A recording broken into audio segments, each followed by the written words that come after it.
Very good morning, children. In the previous class, we learned about the microorganisms, how they are useful to us. So, different uses which we are getting from microorganisms like bacteria, then other fungi. So, we learned. So, they are used in medicines. They are used in commercial way in preparing so many fermented products. Then they are helping in soil fertility and they are cleaning the earth surface. So all that we have discussed in the previous class. In today's class, we are going to discuss about how these microorganisms are harmful to us. Okay. So name of the lesson: are microorganisms friends or foes? So friends we completed. Foes, in what way they are harmful to us? Then you know that so many diseases we are going to observe in plants, animals, then human beings. We are suffering from so many diseases. Is it not, children? So these diseases, how they are caused? That is because of some harmful microorganisms.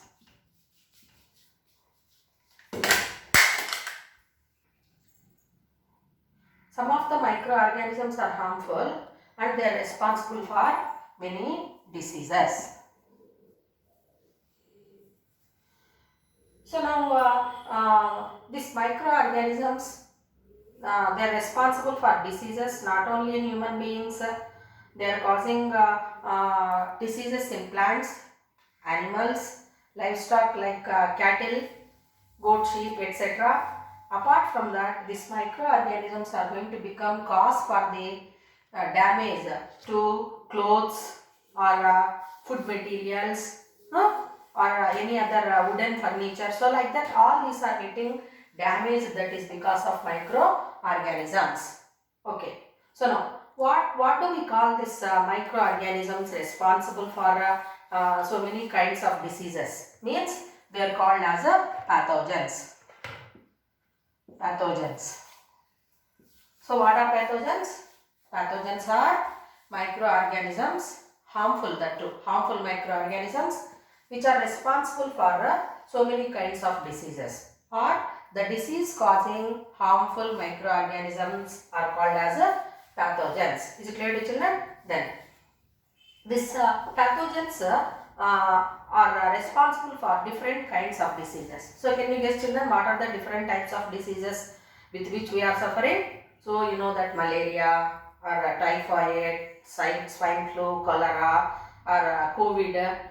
So all these are examples of diseases which are caused because of pathogens. Is it clear to you? Then the diseases, if we observe the people in your class also, if a student is going to continuously cough or sneeze, okay, so what is going to happen? It is going to be spread to other children also, because some crowd will be there in that closed room, so that the pathogen from the infected student is spreading, and if the people are breathing, then obviously that pathogen will enter into the body. Is it clear to children? So that diseases which are spreading from person to person are called as a communicable diseases.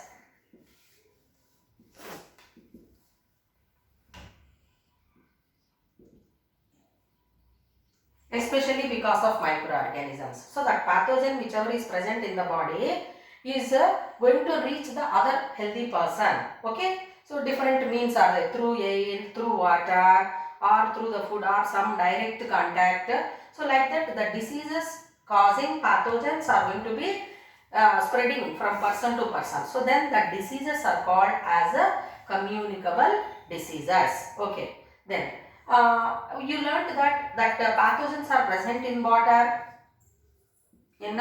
water or air or food, or sometimes direct contact. Like that we learned. We'll discuss later all those things. So now here, pathogens, how they are going to be spreading. So just now you learned through air or through water or through food, like that. So there are some animals also, there are some insects also, or there are some other organisms which are going to carry the pathogens. Is it clear to children? So pathogens are carried from infected person to the healthy person, that is because of some of the animals. Okay. So the disease spreading animals. Disease spreading animals. So these pathogens are present in air, water, soil, or in the body of other organisms, all that we discussed, or in the food. Is it clear to you? So that pathogens are going to be transferred from person to person or carried from one infected person to other person. That is because of some living organisms, maybe animals or any other insects. So that disease spreading organisms they are called. So they are called as vectors. So the disease spreading organisms are called as vectors. So you know the best example, people are suffering from malaria. So how that malaria is going to be spreading? You know that because of mosquito bite. Is it not, children? So mosquito is acting as a vector for the pathogen. Is it clear to you? So now here 2 points you have to remember. What are those points? Pathogens 1 point. So disease causing microorganisms. So I have taken here one example. What is that example? Malaria is a disease spread from person to person because of mosquitoes, female Anopheles mosquitoes. So now here this pathogen, what is the causative organism for malaria? So this malaria is caused by a microorganism, that is the Plasmodium. So different species are there in this Plasmodium, which belong to Protozoa. So this Plasmodium is responsible for causing malaria. Is it clear to you? So this malarial parasite called Plasmodium, how it is going to be carried? That is because of a vector. So what is that vector called? Disease spreading or disease spreading organism. Here that is said to be female Anopheles mosquito. Female Anopheles mosquito. So they are called as a disease spreading organisms are called as a vectors. Is it clear to you?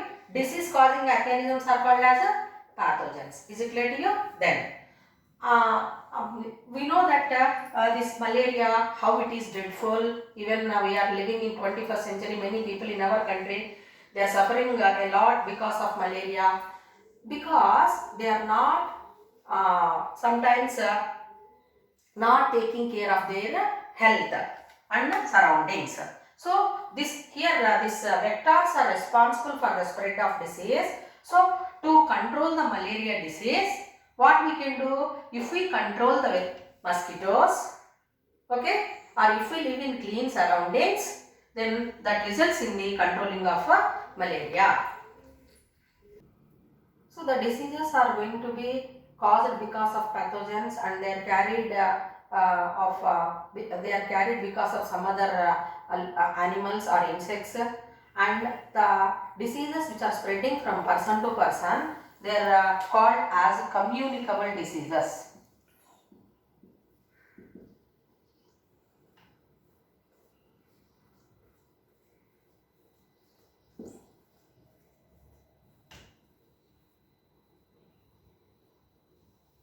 Communicable diseases. So what are the communicable diseases? You know, examples like you can take typhoid, cholera, then malaria, swine flu. Is it clear, children? Even in your classroom, if any one student got chicken pox, or in a family, if 2 or 3 children are there, if any one child gets chicken pox, other children are also going to get this get that chicken pox. So such type of diseases are called as communicable diseases. So examples for communicable diseases: cholera, typhoid, malaria, then common cold, common cold, then you know that conjunctivitis, conjunctivitis. So all these are spreading from person to person, so they are called as a communicable diseases. And you learned just now that Plasmodium is a causative organism of malaria disease, malarial fever, and it is going to be spreading from person to person through female Anopheles mosquito, I said. So female Anopheles mosquito. So this is responsible for malaria. Is it clear to children? So to control malaria disease, what we can do? It is very easy to control the mosquitoes. Is it clear to you? So that we will learn now. Mosquitoes are responsible for other kind of diseases also other than malaria. So what are those filariaceae? Swine flu, okay, chikungunya. All these are the diseases which are going to be spreading from person to person. That is because of a mosquito. So that many diseases the people are suffering because of mosquitoes. So it is everyone's responsibility to control the mosquito population. So if one controls the mosquitoes, then or if one can avoid the mosquito bite, obviously we can control the diseases which are spreading from person to person through mosquitoes. Is it clear to children? So let us learn how we can control the mosquito.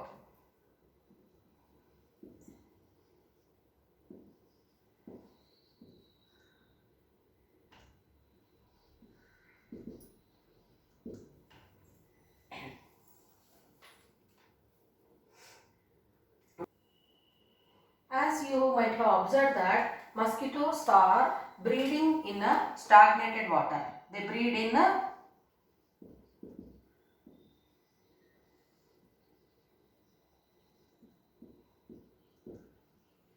stagnated water. Breed means what? They reproduce. They lay their eggs. The larvae are going to hatch into young mosquitoes in the stagnated water because the eggs are laid in the stagnated water. So near drainages or suppose if that water is stagnated means stored like. So even in your houses also so many things will be observing like flower pots we may be observing where we are going to grow the plants. So if plants are not there, if they are kept like that or any buckets or coconut shells, so all these if we keep as it is there like that, or tires also, if they are filled with water, then those places are very much suitable for these mosquitoes to breed, children. Okay, so the female mosquitoes are going to breed a large number of eggs and the eggs will hatch into larvae. Is it clear to you? So then they grow in size and again they will be spreading. They are going to become cause for the spread of diseases. So they breed in stagnated water. So observing the mosquitoes and killing them, it may be difficult. Is it clear to you? So to control the mosquitoes, what we can do? This water, stagnated water, whatever we are observing in our surroundings, we are not supposed to allow. Okay, do not allow stagnated water in our surroundings. Is it clear to you? Then if any water is present in the containers, so that also must be thrown. Is it clear to you? Then apart from that, we have to live in clean surroundings. Live in clean surroundings. Next point is to be, so as you learned that they breed in the mosquito breed in stagnated water, what we can do? We have to spray kerosene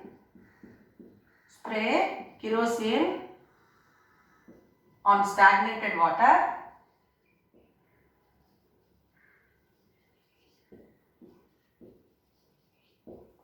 spray kerosene on stagnated water so that the larva, whichever is growing, it gets suffocated. They cannot get oxygen and they are going to die. So it is easy method to control the mosquito population. Mosquitoes, it is difficult. So they will be flying here and there. So it is difficult. Whereas larva, it is living in water. So if we spray kerosene on the stagnated water, they get suffocated and they are going to be killed. So in the initial stages only, we are going to control the mosquito population. Apart from that, nowadays you may be observing in your houses so many mosquito repellents. Use mosquito repellents.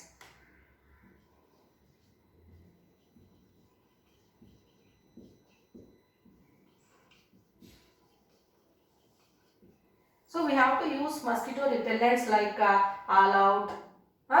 So like that if we use then they get suffocated and they are going to be killed. Then the best method is said to be use mosquito nets. Mosquito nets. So if we use mosquito nets, avoid from the mosquito bite. Is it clear to you, children? Of things, if we live in clean surroundings, if we keep our surroundings very much clean, then there is no question of any pathogens which are responsible for the diseases. Apart from that, the organisms which are going to spread the diseases. So you know that one proverb, cleanliness is next to godliness. So if we maintain the very good surroundings, very much clean environment if we are living, then it will make our country very much healthy India. You learned now one proverb, Swasth Bharat. Is it clear to children? Swachh Bharat leads to Swasth Bharat. What does it mean? If we keep our environment very much clean, not throwing garbage here and there, then not allowing stagnated water, even keeping surroundings clean in our houses, then what it will help us means every citizen of our country will be very much healthy. Who studied about malarial parasite? That is very interesting. So Dr. Sir Ronald Ross.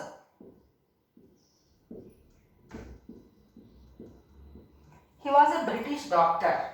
Okay, Sir Ronald Ross was a British doctor and he was working in our country, India. He lived in Secunderabad of Telangana and he studied about the malarial parasite life cycle. Okay, so how he came to know? So that malarial parasite is going to live in the mosquito. Means what? When that mosquito bites the infected person, malarial infected person, the gametes which are produced, they are going to enter into the mosquito and they live for some time in the blood, and when it visits the other person through the mosquito bite, that malarial parasite is going to be injected into the body, then it reaches the blood cells, then it go to liver cells, again it will be coming to the blood cells, eating all the red blood cells. So then we get the symptoms of malaria, chills with high fever, then giddiness, severe body pains. Is it clear to you? Then sometimes if it attacks the brain, that is called cerebral malaria. So all that study was done by Ronald Ross. He was a British doctor. So for that he was awarded Nobel Prize in 1902. So such a great person he was, and he saved many people from the dreadful disease malaria, and you can also work like that and you can become scientist. Thank you.